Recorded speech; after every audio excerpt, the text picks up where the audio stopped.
Good morning. I'm Michael Schutz from the Office of Sponsored Research. Welcome to Immaculata University's Undergraduate Research Symposium, Posters Under the Dome, celebrating our students and faculty. During this virtual event, students present highlights of their research performed in collaboration with their faculty mentors. Please refer to the IU Research Symposium program for a listing of all the student presentations. Within the program, links to Google Meet rooms are provided and arranged by undergraduate academic departments.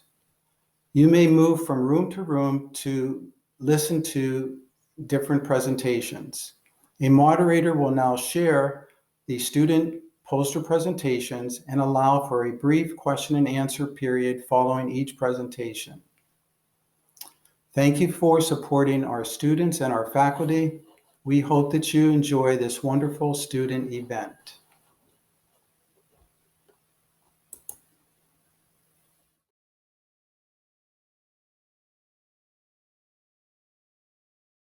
For our topic, we chose, Does Studying Abroad Affect a Student's Future Career Opportunities? I'm Julie Glemser. I'm Julia Arena. And I'm Catherine Rustino. In order to evaluate this question, we had to research those who had already studied abroad. We chose to find connections through Immaculata first, and then gain more context from there. We sent the individuals a preset survey, inquiring about their schooling and career experiences. From the surveys, we noticed the majority of the individuals found that studying abroad not only helped them find a job, but also prepared them for the job. The careers that went along with those who said yes were in social work, teaching, and customer service, all interacting with different types of people from different cultures. After constructing the two pie charts, we can conclude that study abroad programs prepare students for their future careers, mostly by enhancing their communication and foreign language skills. We can also conclude that studying abroad programs help many students land post-grad jobs, specifically those who pursue careers that involve a lot of human interaction and engagement. This includes social workers, teachers, and customer service workers. The majority of students who pursued careers with more limited human interaction found that their study abroad experiences did not necessarily help them land post-grad jobs. This includes accountants and office workers. Some students also found that they made valuable connections with their interviewers relating to shared study abroad experiences. Thank you for listening to our presentation. We will now take questions.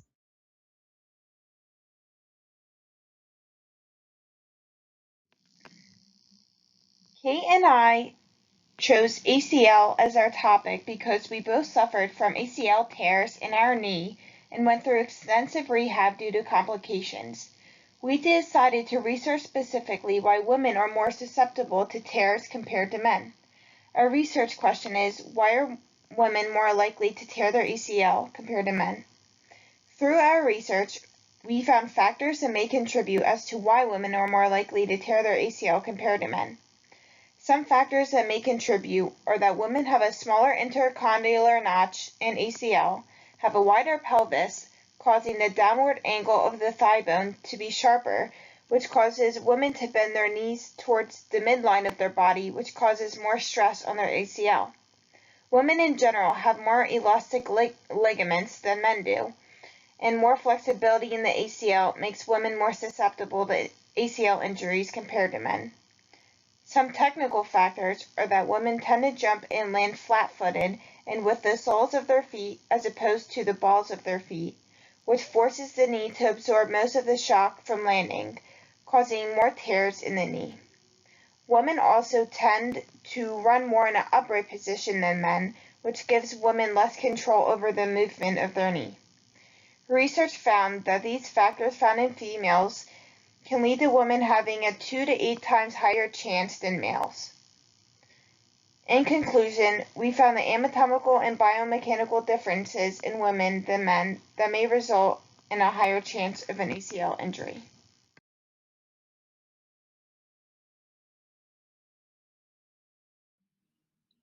The purpose of the study was to compare mental health illnesses between athletes and non-athletes in college. Specifically, this research focuses on depression and anxiety.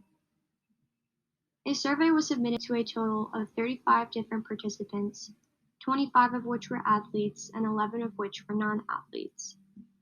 The survey consisted of questions taken from the Patient Health Questionnaire 9 and the General Anxiety Disorder 7, both of which are official forms used by professional healthcare workers to determine levels of depression and anxiety in patients.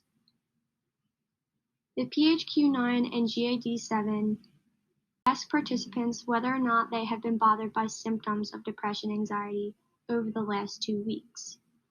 Participants are provided the option to answer these questions with not at all, several days, more than half the days, and nearly every day. Each of these answers equates with a number, and a total is given as a final score and added up to determine whether or not participants experience severe levels of depression and anxiety or low levels of depression and anxiety. For the totals, 0 to 4 is considered none/minimal, 5 to 9 is considered mild, 10 to 14 is considered moderate, 15 to 19 is considered moderately severe/severe, and 20 to 27 is considered severe. After analyzing the collected data, it was found that college athletes, on average, scored higher on the PHQ-9 and GAD-7. The average for athletes on the PHQ-9 was 5.92, while the average for non-athletes on the PHQ-9 was 4.72. The average for athletes on the GAD-7 was 5.52, and the average score on the GAD-7 for non-athletes was 4. Overall, this data shows that both athletes and non-athletes in college experience mental illnesses. However, athletes experience these mental illnesses at a higher level and more severe degree.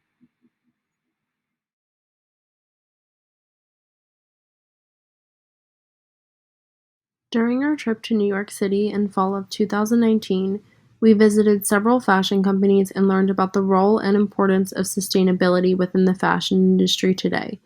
After learning more about the importance, we decided to use the knowledge that we gained and create upcycled pieces of our own. During this process, we chose from a variety of recycled old curtains and then applied the basics of pattern making to create a skirt and a matching blouse. For my outfit, I chose the following fabric listed on the poster, as I felt that it would be the easiest to work with given my idea. Immediately after choosing my fabric, I noticed some key aspects within the pattern of the fabric that inspired me when creating my mood board. For my mood board, I decided to go with a tropical theme, as my overall color scheme, including dark yellows and dark greens, as well as the floral pattern on the skirt, reminded me of pineapples and tropical flowers. Within my mood board, I included various pictures, including architecture, accessories, plants, and other decorations that would ultimately bring my garments to life. I also included a picture of an editorial that I took showcasing the ideal background and environment where my skirt and blouse could be worn.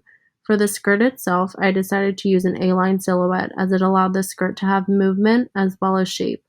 I also included a ruffle that went around the bottom hem of the skirt to add to the overall tropical theme. For my blouse, I decided to choose a light yellow fabric in order to allow the skirt to stand out, while also sticking with the overall color scheme.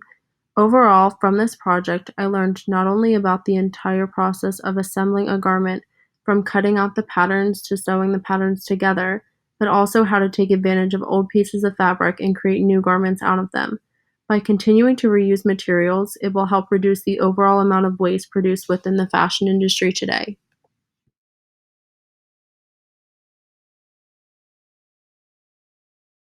This is our project. My name is James Rupert. I'm joined here with Cameron Gostowski and Garrett Pepper.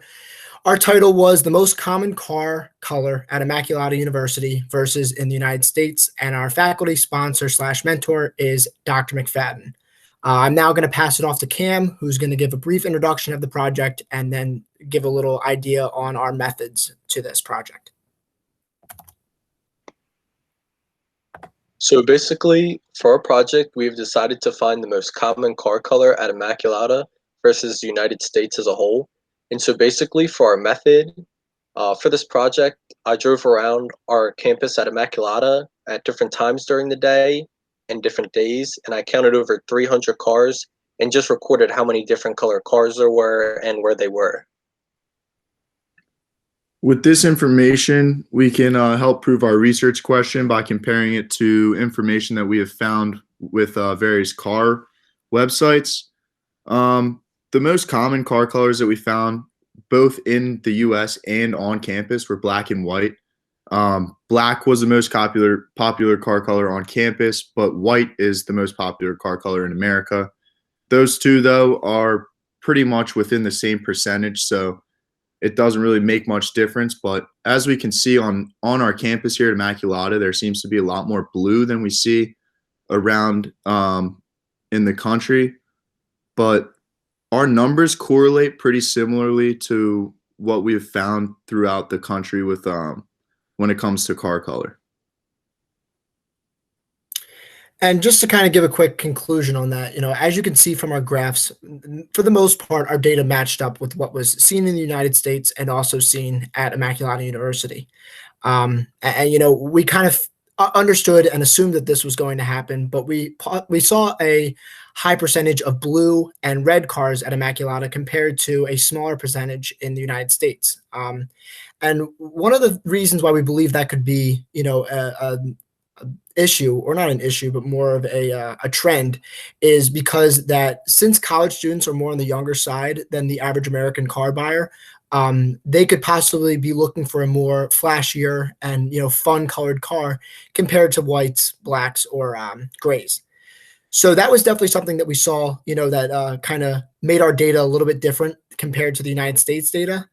And then to go into a little bit of further research, we believe that this topic could be something that could be, looked into a little bit deeper and possibly look at a popularity factor in regards of this. So compared to the color of your actual car, on what your most favorite car color is, that could play a role in, is your car the actual favorite color, or the most common color. So we think that could definitely be something that could go a little bit further into this research. But as you can see, we have our references, a couple different car websites such as cars.com, carfax.com, Car Gurus, CarShop, Carvana, and autoblog.com, that was where we pulled the majority of our data from the United States. So that concludes our project. Thank you for viewing, and enjoy the rest of your day. Thank you.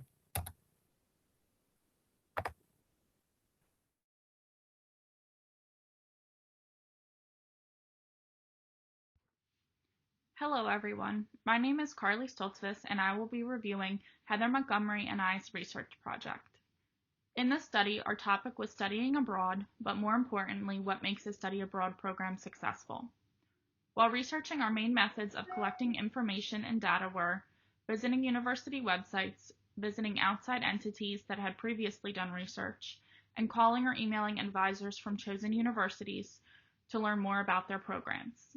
The schools we looked at to compare to Immaculata University include Arcadia University, Goucher College, Syracuse University, and Temple University. While comparing each school and program, we analyzed the number of programs offered, the ranking if applicable, the number of faculty hired to work within the study abroad programs, and any school values related to study abroad opportunities. Based off our research and findings, we concluded that having faculty directly working with study abroad programs tend to have more participating students. Second, schools with more participants offer more options catered to each student. Third, schools that have larger programs and more options to choose from often had social media accounts to raise awareness. Lastly, accommodating and creating options for all majors can make positive impacts on a student's decision to study abroad. We would like to thank you for joining us and learning more about studying abroad and what makes a program most successful.